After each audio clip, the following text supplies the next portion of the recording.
to the rim. Garnett on the slam. Oh, using Curry way downtown. Oh, what a shot from Somebody cut. Oh my God! Okay, I'm leaving. I'm closing out. This has gone too far. What do you want? You ever watch Family Guy? Family Guy, yeah. Home for 3. Oh, I know. Yo. Yep. Oh, yeah, told you! What I told you! There you go. What you just saw was some of the experiences I had with NBA 2K26 over the week as I was able to take part in the early access. And with that, before I give you my opinion, I do want to remind you for every new 2K, I've been doing this for a while. I even had a series retrospectively covering the old 2Ks, and in those, it's pretty consistent. I always say what I think about the game. All this to say, consistently throughout the years, I'm going to tell you what I think about the game, and I think if someone is telling you right now 2K26 is not an improvement on 2K25, they're lying. But before I go trying to convince you of that, 2 important things. 1, there is a nice surprise hidden in this video somewhere for somebody it might be relevant to, and that's all I'm going to say about that. And 2, of course, shout out to today's sponsor, DraftKings. You're obviously surfing NBA content, which means there's a decent chance you're interested in football as well. So let me introduce you to my partners over at DraftKings Sportsbook. Right now, new customers bet just $5 to get $300 instantly in bonus bets and $200 off NFL Sunday Ticket from YouTube and YouTube TV. Sign up using my promo code DOM2K, and as a new customer, you'll receive the offer. You can then participate in the countdown to kickoff, bet on team and player futures, while also seeing how many other people place the bet. With the season kicking off soon, you won't want to miss out. Sign up using my promo code on DraftKings Sportsbook, and as a new customer, you'll be able to bet $5 to get $300 instantly in bonus bets and $200 off NFL Sunday Ticket from YouTube and YouTube TV. That's promo code DOM2K.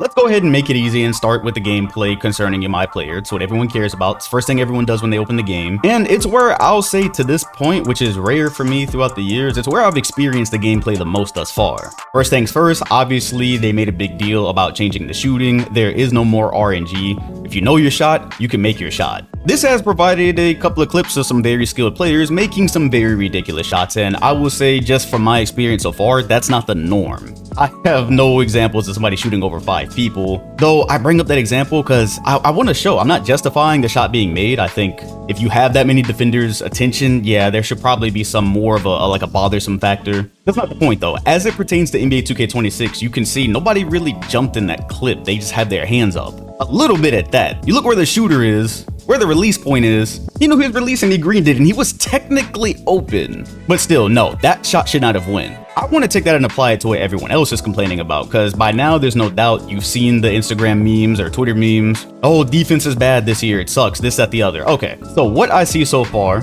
a lot of guys, they get together, they squad up, and by virtue of still trying to learn a new game, they're still trying to get away with older things. I myself play with like all demons, so I really only need a build that can do workhorse stuff, be strong, rebound, and defend. And without even really scoring, I'm able to change these games because guys are making weak builds. Yes, you can't get around a screen this year if your strength is shit. And for me, having a big whose strength is upgraded, right now I'm virtually always able to get my teammates open shots because people are making weak builds and trying to use as much of the stats as they can elsewhere. So yes indeed, that tiny build that you bring that seems to have no real offensive weaknesses is not going to be able to stop a traffic cone. I know this because I played with one. My guy Kobe has consistently been one of the best 2K players I know, and his build is a demon. That being said, when we ran up against a good team, we did beat them, but we had to adjust. They knew what I was talking about. They saw the build, they started funneling it to the corner and just shooting over it. They can't get around screens. You can't rely on it for a stop. So all this being said, yes, people who know how to shoot are shooting in extremely high percentages. And yes, people who are bringing builds with mediocre to no defense are getting cooked. That's one thing. On the other hand, yes, these games do look exactly like that one all-star sequence that they get involved Tim Hardaway. Yeah, shooters are shooting. Which leans into kind of how I think 2K was thinking about this game. If you've been following the PlayStation 5 cycle, I mean, there's just a lot of changes to the games every year trying to please the community. And the last time shooting and dribbling felt like this to me was really NBA 2K22. That game had a lot of people complaining, including myself, because people would bring those miniature builds, dance behind screens, and shoot 100%. But you see, the caveat to that is the elements that allowed that to happen is what people were having fun with. And so sure, you had people like me being annoyed, people who had to guard it all the time, but people were able to get on the game and dribble, and they were able to get on the game and shoot if they were good at it. Then came the next 2Ks, and of course I believe 2K23 was the addition of those bars that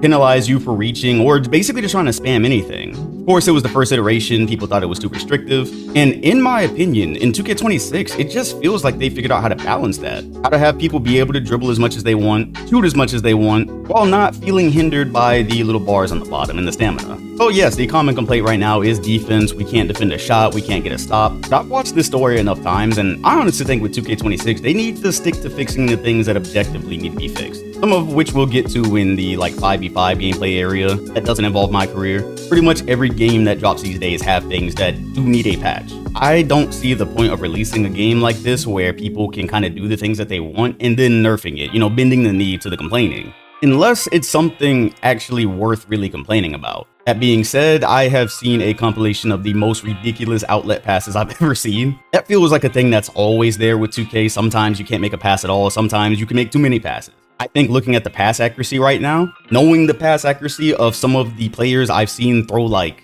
absolute dots down court, this is something I would probably touch. Because it's right in line with how they're handling the builder anyways. Again, trade-off. You should not be able to get away with having points elsewhere and your pass accuracy is mid, but you can hit basically any target down the floor. Wrapping up the defense part, I just think they've shrank the amount of things you can get away with. Once again, my build, I do a lot of dirty work, I'm a big. I don't really have agility, I don't have that much speed. Because everyone's going with these super spaced lineups, I end up on the shooting guard a lot of the times. And then we have to find an adjustment for me to roam because I can't guard a shooting guard. I can't just cheat and hope I get back and hope that like I kind of get a hand up and I get some contest. It doesn't work like that. And saying that actually helps me segue into new sections because I said it and I realized it sounded very similar to something I was talking about in the NBA 2K23 first week video. And this is important because in my opinion on PlayStation 5 there are specific features that you can see them just trying to tweak more and more throughout the years. Some they do well with, some they don't. One thing they did well with is, I think, the speed of the game. It's much faster. You probably already knew this if you played a lot of Rec. And yes, it does translate to the actual game. Gosh, the base speed, yeah, that's 50. 50 feels, off memory, it feels faster than the 55 I used to play on, or at least equal. So there's the speed of it, and so far, yes, there's always going to be problems with the AI. That's just one of those legacy issues with 2K. That doesn't mean it can't improve. Sometimes it does, sometimes it doesn't. You go back and watch the older 2K videos, the last few we've done, I always mention this, and the things that they do improve at. And yeah, I noticed another jump here, both in sim and actually playing the game. I don't recall which game I felt this jump in, but it's the same level here. Playing my first couple of matches, I felt way more implored to be able to go take care of certain things on defense myself, knowing that the computer was actually going to rotate properly or behave properly. It's one of those things you just feel if you play enough, if you want to gamble, if you see something developing you want to try to get out ahead of. I felt like I was able to do that, and it didn't just turn into an immediate 3 because the rest of the CPU teammates got confused. Again, this is one of those things I'm talking about, just building on the concepts. It gets incrementally better, and then you still have stuff like Shady Mike pointed out in his video, feeling like you're getting sucked into a force field, the computer stopping and just taking dumb shots. Yeah, if there was any 2K legacy issue, it's really those. But from the sim I ran, I mean, again, you're talking to someone who has been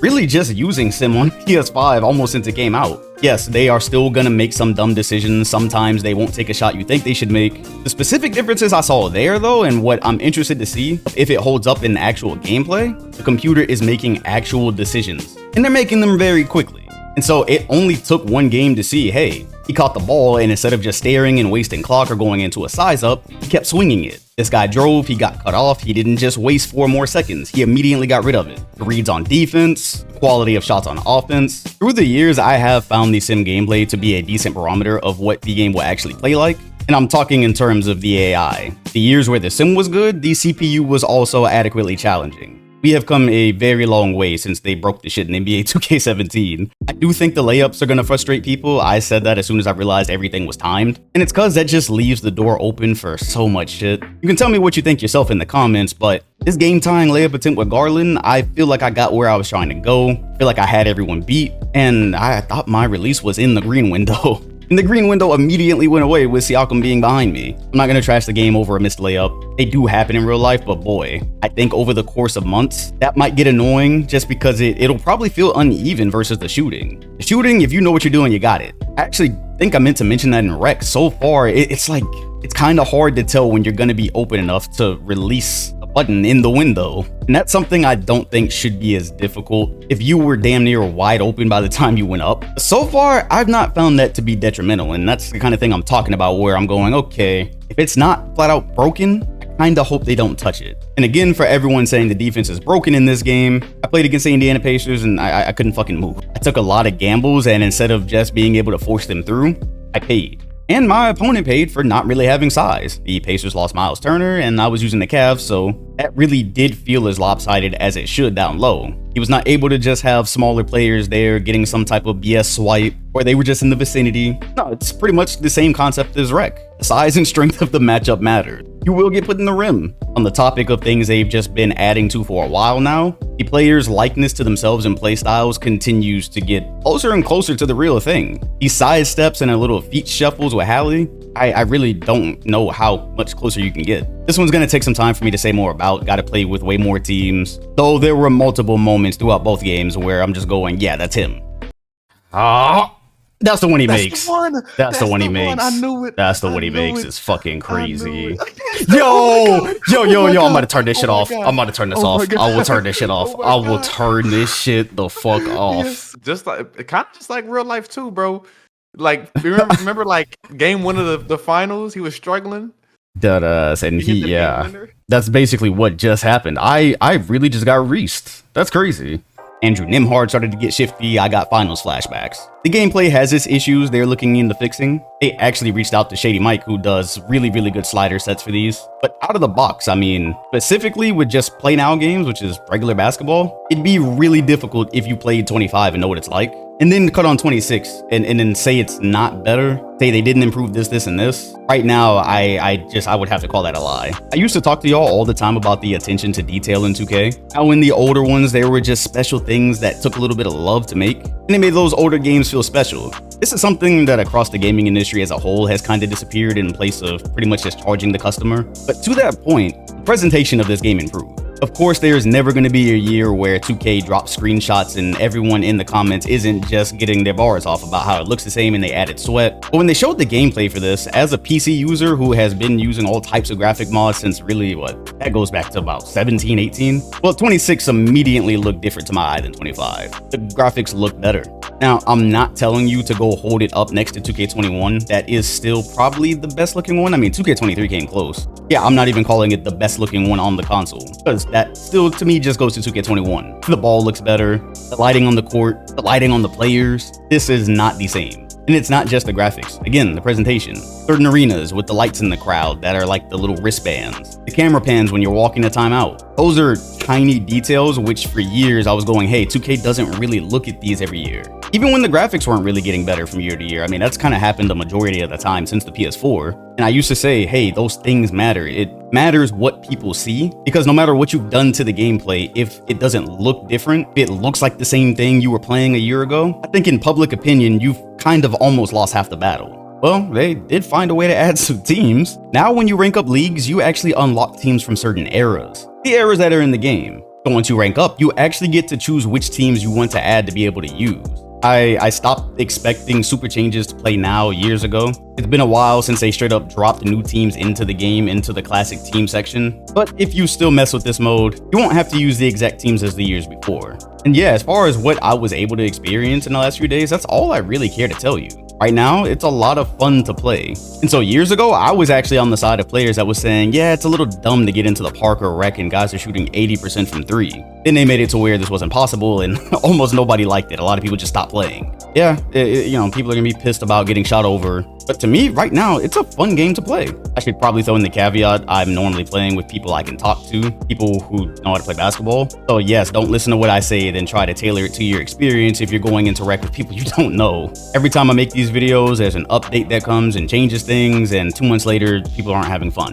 I think with the improvements this year, there's great possibility for it. And that's probably because I'm also a PC player. I take this game, download every mod available, and as you know, 2K25 was the first time this game dropped for the next gen on PC. That meant modding took a while, people had to learn things. We're in day one, people are already dropping mods. And with the enhancements to the graphics, they have a lot to work with. So that's kind of how I always handle it. On console, you go play with your boys. do whatever else you want to do online. PC, you can get this and really make an experience for yourself. That's why I'm not really mentioning much about my GM. They didn't add another era. Oh, the sim gameplay improved? Which mods are then going to improve? Well, in terms of presentation, they really don't change the gameplay. And they're going to add players that aren't in the game and teams that aren't in the game. A lot of different things you can do when the modders get involved that make offline actually matter, which has been such a hindrance to the PS5 era since that just started a year ago. So those are my thoughts for now. Honestly, it's been so long since I did a giveaway on this channel, I was not even aware that YouTube changed it. So, you know, you can't have people go subscribe to a channel, because I was gonna say, hey, we do the Couch Gamers thing, stream together a lot, blah, blah. But yeah, rules have changed. So if you made it to this part of the video, here's the code. This is a PlayStation 5 PC code. I figured if you made it this far, if you're even still listening, then you probably got to the video very quickly. You stayed. And if you stayed this long, you probably pressed like too. So whoever gets to it first, have fun, PS5. And who knows, maybe we'll end up running sometime.